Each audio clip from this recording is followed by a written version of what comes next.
Let's take a look at what you can propagate and what you need to be doing to protect some of your propagation through the winter months.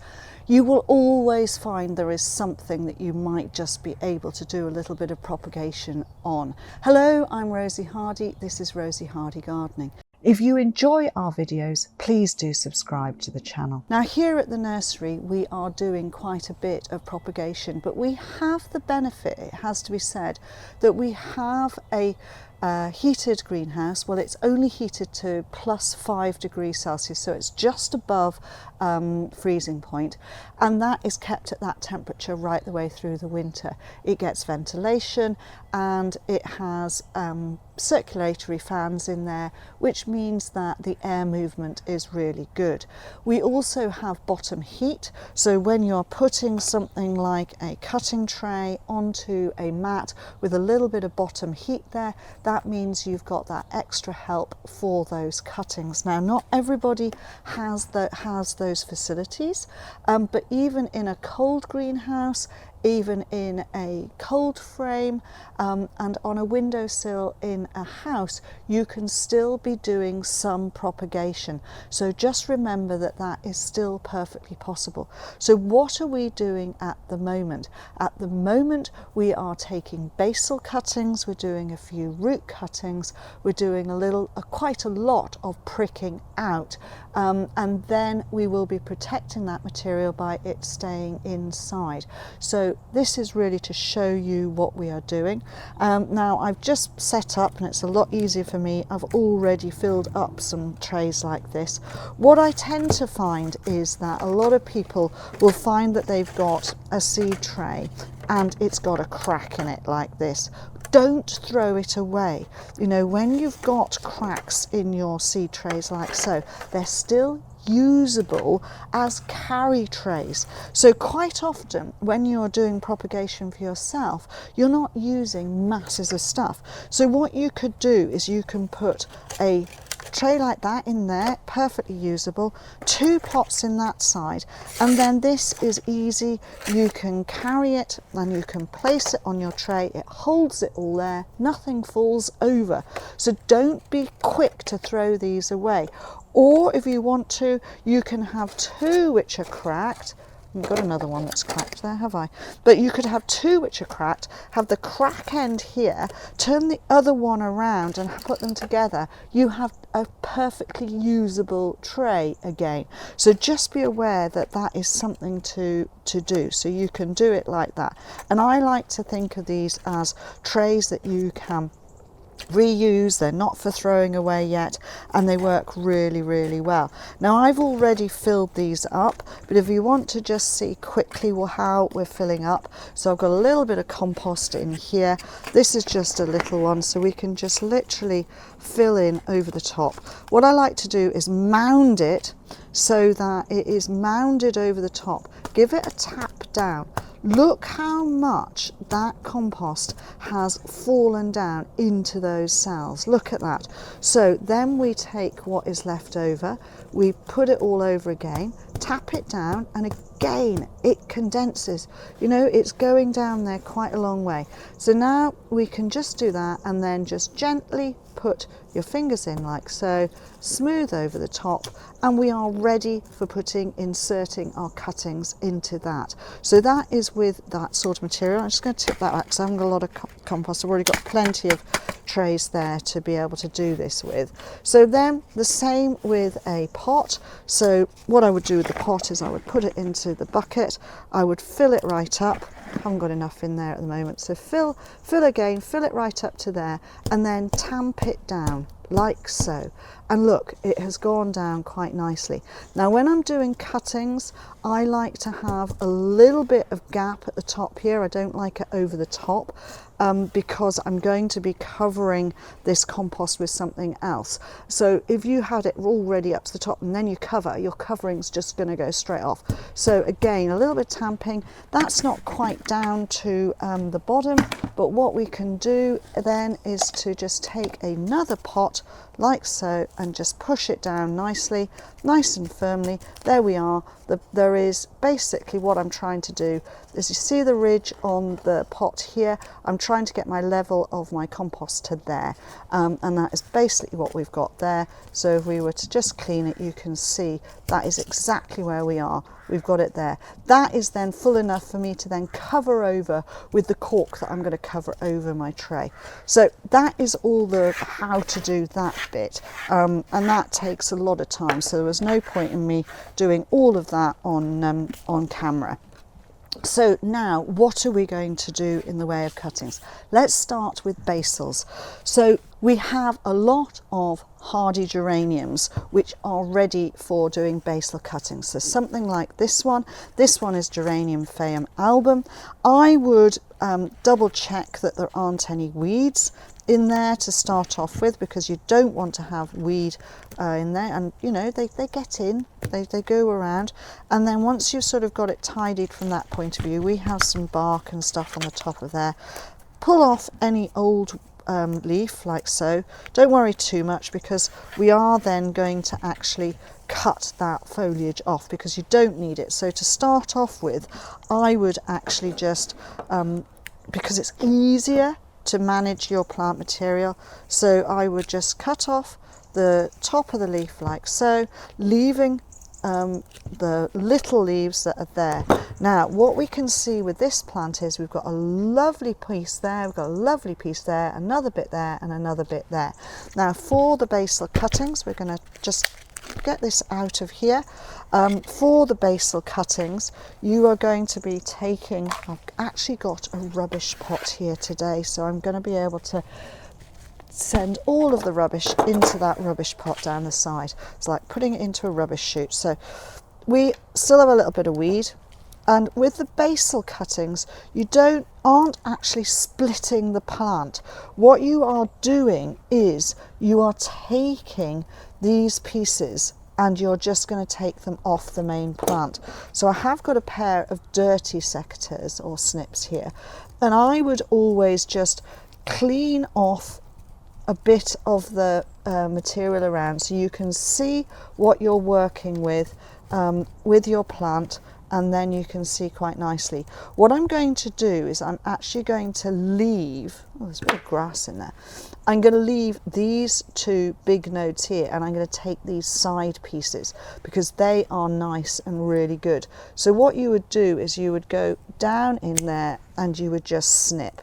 Now, very, very nicely, these are actually going to come out with a lot of root on them, like so. So you have instantly got an instant new plant. And so this is really not quite a basil cutting, it's more of a small split.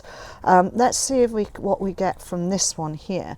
So again, we're just going to go down and just snip it off, and up again we've got a really lovely one. You take off any of this old material here, and then you're left with that, and you're left with two really good. So what we can do with those is we can literally pot them up straight away. Those will be young babies, so and I would always give them just a little bit of a root prune. It's not my best pair of snips, so I would give them just a little bit of a root prune so that the roots fit into your pots nicely. So those two there, tidy that up, those two there are really good. Now if it was a true basil cutting, we would be taking from this bit here and we would just be going like so, and it would come without any root. So you would have a piece like this. So this would be my true basil cutting. You've got this lovely bit of here which is going to callus over. You don't need that bit, but it's absolutely fine to keep it, and that is then a cutting. So that would go there, and we can take another piece. I might just leave that plant now, and then I'll just repot that back up and it can go back outside. I'll give it some fresh compost. So that is our 2 types of cutting off this plant, and you could do that off a plant in the ground. You could lift it, you can take the pieces, or you can just take this type of cutting off the top, which is a true basil. That one will then go into a plug tray like so, and basically you can either use the end of your snips, or what I quite like to use is a pencil. They make brilliant dibbers. So basically you just make a nice hole in your tray. Let's make it so that you can see what I'm doing. You make a nice hole in your plug tray. This is perfectly good for going in. You would push it into the hole, and then there it is, nicely in the mix. So that is it, and then you would fill up probably with the same things, or you can go across if you've only got a few. It depends on how many you're wanting to do, so that would be that one. These are going to have to go into pots like so. Now I've done these so that they are for putting cuttings in, but obviously these are rooted, so we'll just tip a bit of the material out so that we've just got a little bit at the bottom there, put a hole in the bottom, and then put the roots in, and then over we go with putting that plant in the center of the pot, and we can then have it all, tap it down, enough in there. And again, because I've got enough material here, I'm going to be covering this over, so I'm not potting it right to the top. So that one is like that. I will do this one a bit later. So that's your 2 different types for the hardy geranium. Another plant at this time of the year that you can also do from basil cuttings is the Leucanthemum. This is Leucanthemum Fiona Coghill. This had a flower, it's got another growth there, but this is really mass of growth here. So again, I will be taking cuttings from here. So what you want to do is find your shoots like so, and then just go in and cut them off. So you're getting a shoot like that. And then once you've taken one, you can go into your plant and you will be able to go right down, and you will be finding these beautiful little cutting material, the bits of cutting material. And it is really quite satisfying to take cuttings like this. So we'll just take another one so that I can fill up a tray length with those, and hidden in amongst here are your tiny little snails and slugs, which we don't want. They can go in the compost bin because they're quite useful in there. So, and that one is absolutely fine. Okay, so these have come off as nice true basil cuttings. I'm just going to clear the decks a bit. There we go. So we've still got our tray here, which I'm going to put these down this side. So you've got these little bits here, which you don't need, those little tags, and hopefully most of the time those will probably just pull off quite nicely and cleanly like that. Now I'd already cut the top off the leaves of the plant, and a good rule of thumb with these ARS snips is your cuttings want to be about the length of your blade. So from the tip there to where the sharp bit of the blade is, and that's about the length. You may not need all of the leaf that is there because it doesn't need a lot of that at this time of the year. So that one is prepared. We can then just quickly get rid of any of this leaf that's there, and again just reduce a little bit of this leaf down so that it isn't struggling. It's really so that it doesn't have to use too much energy, because what you're wanting is you're wanting it to root down at the bottom here. You don't need these older leaves there, so you can just cut a few of those a little bit lower, and then we've got 4 really nice little cuttings ready to go. So these are true basil cuttings. And those will stick into this tray really quite easily. If you do enjoy propagation and you haven't done so already, do take a look at my propagation course, because it will go through all of these types of propagation. It will help you to understand what the mediums are to use and all of that sort of thing. And once you've got the propagation workshop, you can keep on referring back to it should you need to. Okay, so again, using my trusty pencil, and we're just going to stick these into this, and I am using a professional cutting compost here. This is a mix that we can get. Unfortunately, it's not one that is available to the general public, but you can make really good cutting compost yourself, as long as it's got a good amount of drainage. So there we have the Leucanthemum, we have the hardy Geranium. Those are our basal cuttings. They could then go into our tray like that. We'll think of something else to put in there as well. Label them up, give them a water, and then you can take them and put them where you're going to put them. It's a really good idea if you've got, if they're going into the greenhouse, then that is fine like this. Or if you don't have a greenhouse, then you can get things like these types of trays which have a propagator lid, so you can fit that in there. The lid goes over the top like so, and it has this here which you can close up so that you can ventilate it as and when you want. And you can get these in different sizes. So this is the larger size, and obviously you can put a lot more in there. That doesn't fit on a windowsill as easily, whereas this little one, which is just the size of a half tray, would take one of these in here, which is ideal. And then you've got that going over the top like that, and you close it up.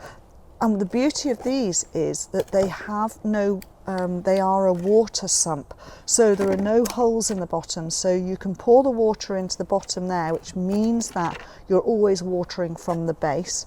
This goes over the top, and for the first 2 to 3 weeks you will be checking to see how much moisture there is at the top here, and you can ventilate it, and then that'll keep them going. And it is a really easy way of doing it, so that works really quite nicely. So that is your one way of you keeping them protected. You can also use those in a cold greenhouse as well, because that'll just keep them in their own little closet and they will be absolutely fine. Should you not have these sorts of things to utilize, then, you know, if they're in a seed tray, whoops, let's do it like this. Then if they're in a seed tray like this, then you can always use your horticultural fleece. Now I've just got a little bit here, and all you need to do is put the horticultural fleece over the top like so, so that it covers. You don't have to have it up over the top, it's quite happy being like that. That will maintain a temperature of at least 3 to 4 degrees higher than the air temperature where it is. So if horticultural fleece can be used in a greenhouse to help with things, it can be used in cold frames as well.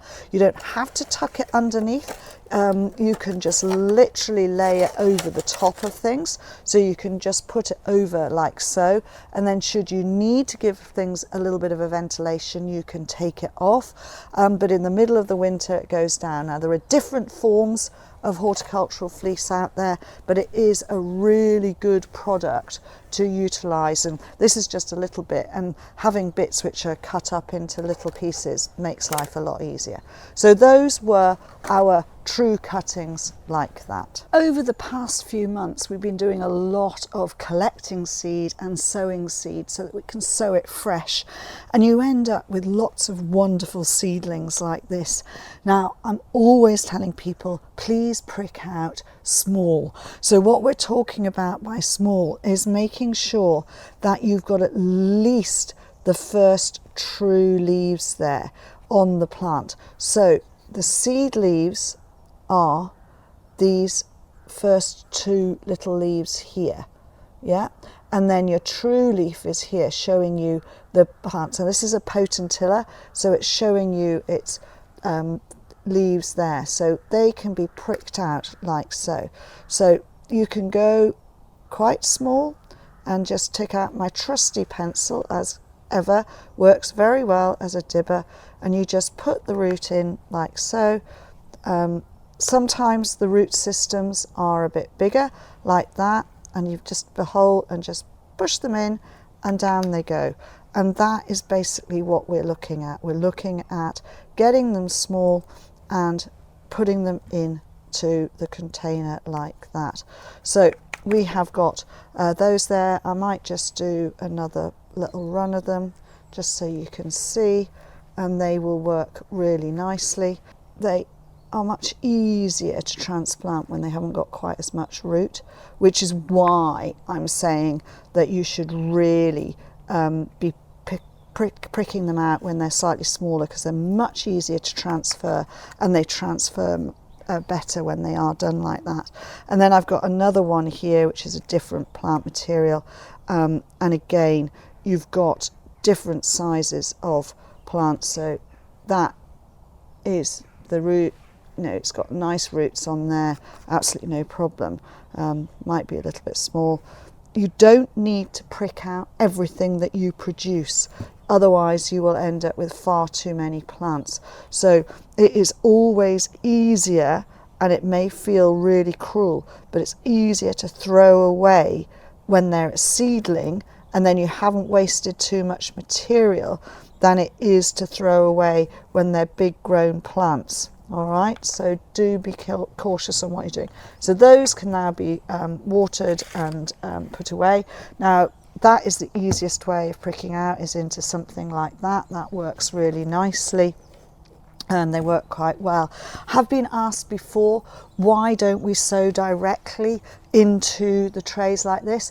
The answer to that is that most of the seed is so small that you wouldn't get it in. You can do it and put a pinch in, but then you've got the same thing there where people go, oh, but I've got 5 or 6 plants in there, I'll split them up and move them. So if you are going to sow in here and sow directly into into trays like this, try and get as few as possible in there.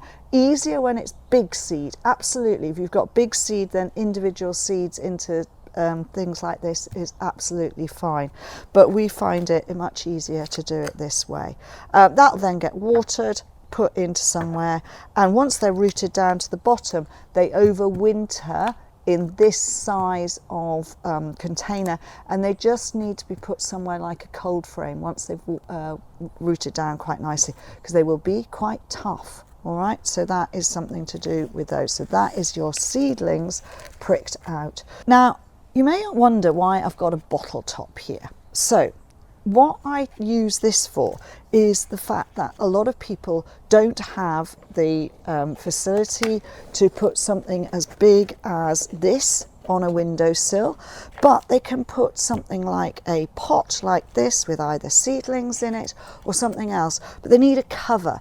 And what used to happen is that people would put canes in. So what people used to do is they would put lots of little canes in around their pot like this, and then they would drape a plastic bag over the top. That would then all get clustered and everything else, and it's not very easy to be able to ventilate it. As you saw, this is very easy. You just turn the top and it ventilates, and then you don't get quite so much moisture in on top of the plant material.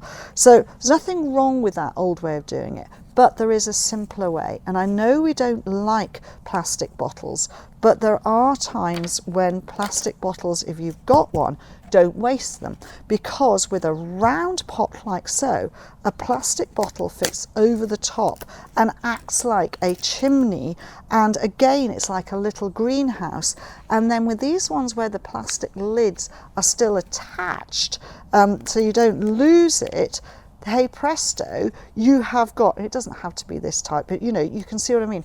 Also, you can get square bottles, and the square bottles can be cut and they can sit over the top of square pots. So you can have your cuttings all done like this with bottles on there, and then you can reuse these. And if it's getting a little bit and you think perhaps it needs to be a little bit warmer, you can just close the lid again, and then that works quite nicely. So there we go. That is a easy way of doing and making yourself a little you just use what you've got in the house. You don't have to go out and buy things. So, you know, I like to reuse stuff. I like to think about things that you can use in the garden in this way, the same way that people use milk cartons and they cut them in half and then put the top on top and use those as a way of using them as a mini greenhouse. So you can utilise things that you've got in the house for making yourself mini greenhouses, mini propagators, and they work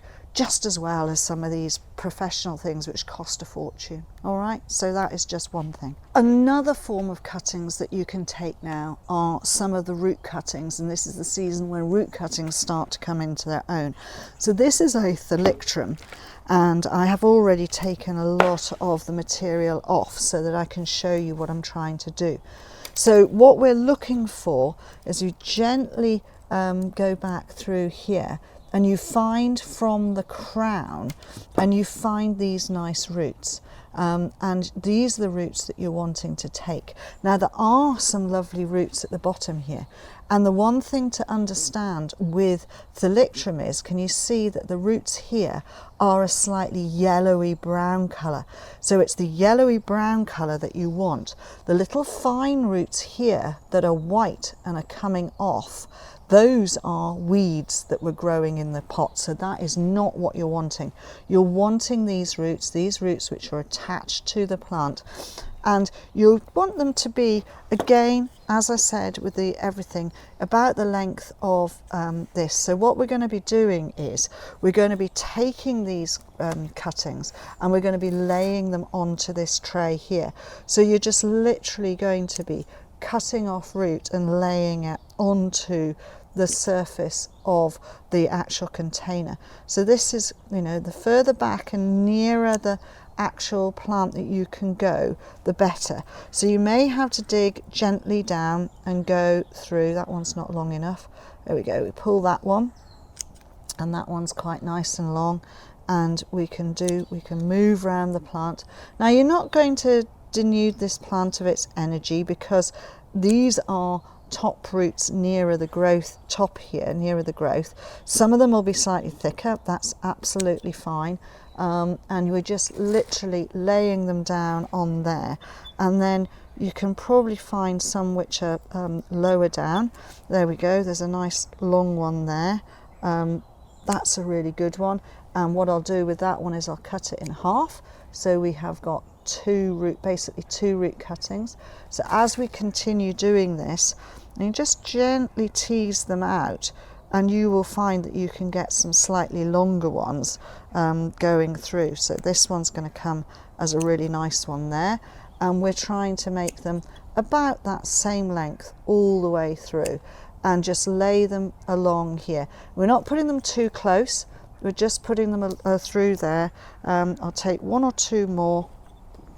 We'll see if we can get two of these nicer ones here to come through. There we go. We're putting them in, and we can just see what we can find. There we go. So look, we've got a really nice, I'll just show you a bit closer there. So I've pulled it from there, pulling it up, seeing if I can get it a little bit further up to near where the plant is, and that's a really nice one. I might just take the end bit off that one and just put it in there, and then let's see if we can find one more just as a demonstration one. So here we go, that one there, just tease it out and then cut, and there we go. And that one had a black end there, so we'll just cut that off, and that'll be that. So that's a few cuttings taken off this plant, and there we have what are some really nice root cuttings, whoops, in here, sitting on the top of the compost like so. Now what we will do with this now is I will now cover it over, and I'm going to cover it over with my cork granules, and these are my 4 to 5 grade cork granules, and we will just get it a nice thin coating over the top. Now this is going to do a couple of things. One, it's going to keep the roots in the dark, with a little bit of available light. So there we go, that is all covered. Now as you see, I've not got it right to the top, but that means that because this is light, when you water it can float off a little bit. So just be aware that you want to be doing it gently, or you can water from below. The cork will also keep the moisture level correct on the roots itself, so that is something that you want to do. This is a Thalictrum called Free Folk Purple. It's one of our clones that we've got here. It's just one that was a really lovely good form. Now that is going to sit, and they are going to do nothing now really. They're just going to sit there. They might just start to root down, and then in the spring you will start to see something. So when you take root cuttings, it is a long-term type of cutting. This again will need a little bit of basal heat, so it needs to go somewhere where it is warm. You can't really do root cuttings and put them in a cold frame unless you've got a hotbed underneath. So these need to have a little bit of heat underneath, and then they will sit there. Gentle water, they don't need a lot of water, they just need to remain damp, not soaking wet. So that is something to remember with your root cuttings. Do not keep on watering and watering, because you'll just rot them. So just damp, and that is all. So that is your root cuttings. Right, so lastly, for this video anyway, I've got some prostrate rosemary here, and you can take lovely semi-ripe cuttings off these. These actually need repotting up, so this is ideal time for me to be pruning it back so that I can then pot them up into a bigger things.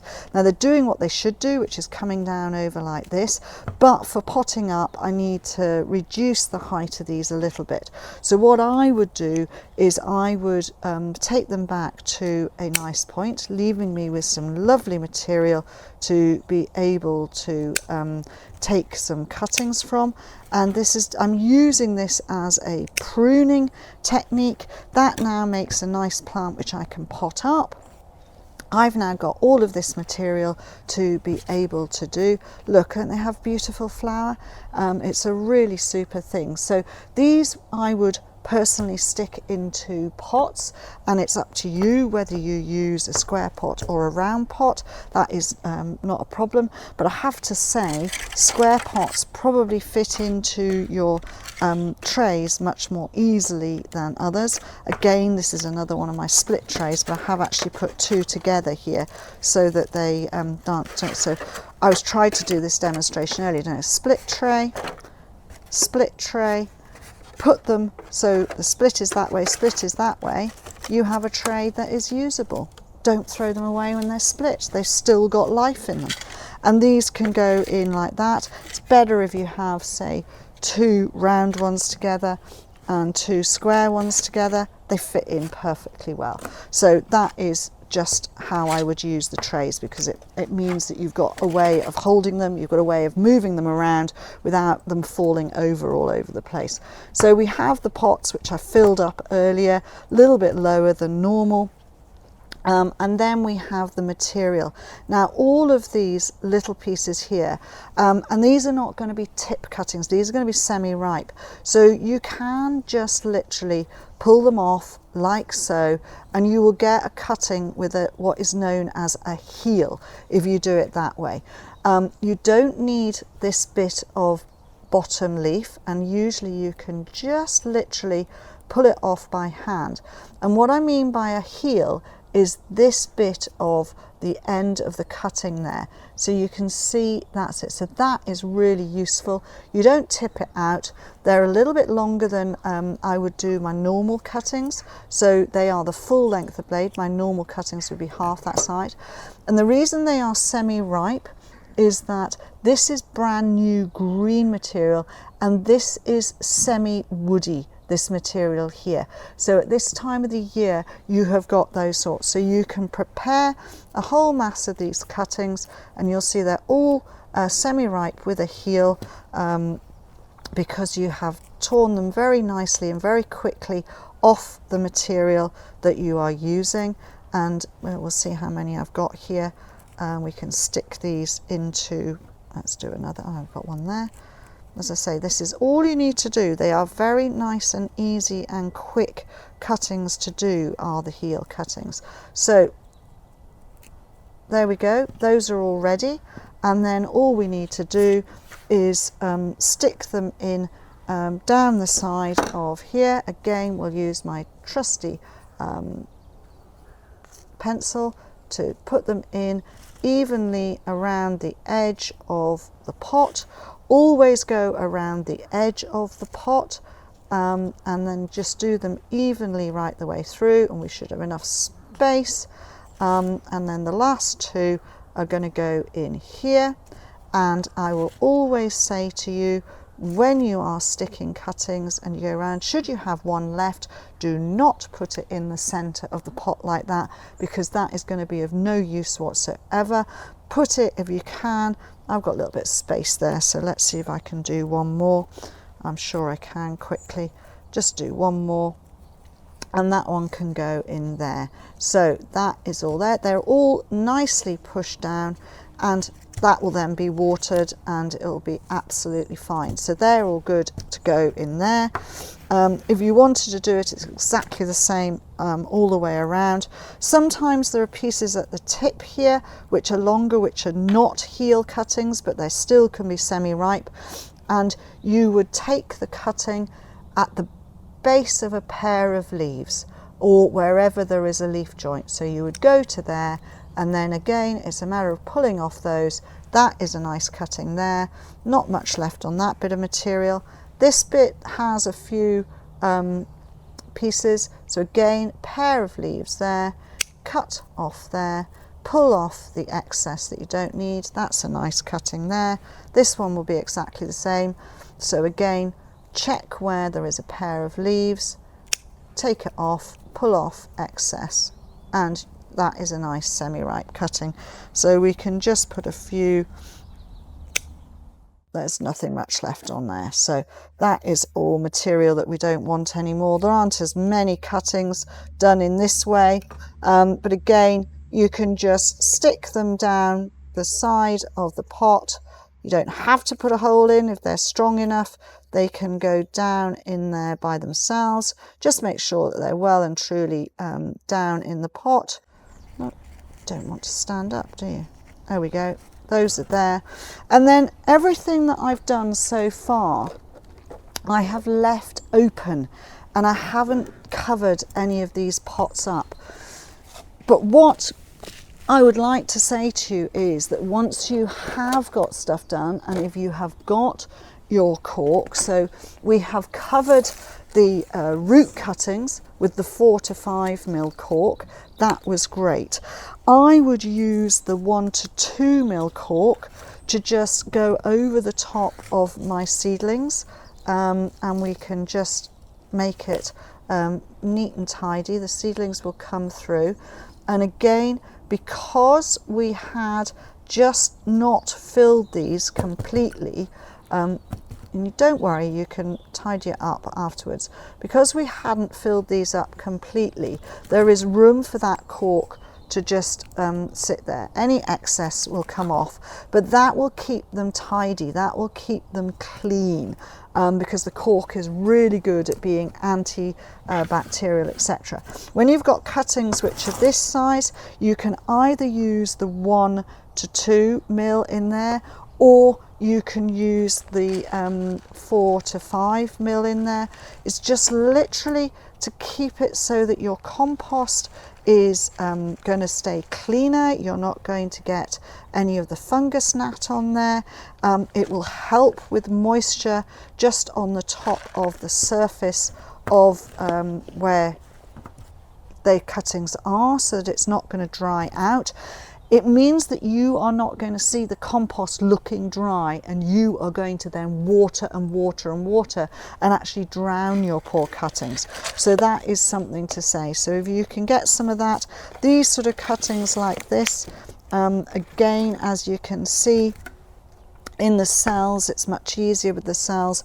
So as I say, they are sitting quite nicely in there, and they've got a little bit of a, as I say, you've got that That one's not gone in properly. There we go. So you've got that little bit of work there. So you can just literally just put a little bit of cork all over the top of there, all over that one and that one. And then it'll just keep everything tidier. And it also, as I say, it means that you don't see compost that is drying out, but it keeps that moisture level just at that point. So that is finishing off all of your material, making it neat and tidy, and then it should all work well for you. Hope you've enjoyed this video. Please do try propagating because it is such fun. Thank you very much for watching. Please subscribe to the channel. If you want to watch another video of mine, YouTube thinks this one is perfect for you.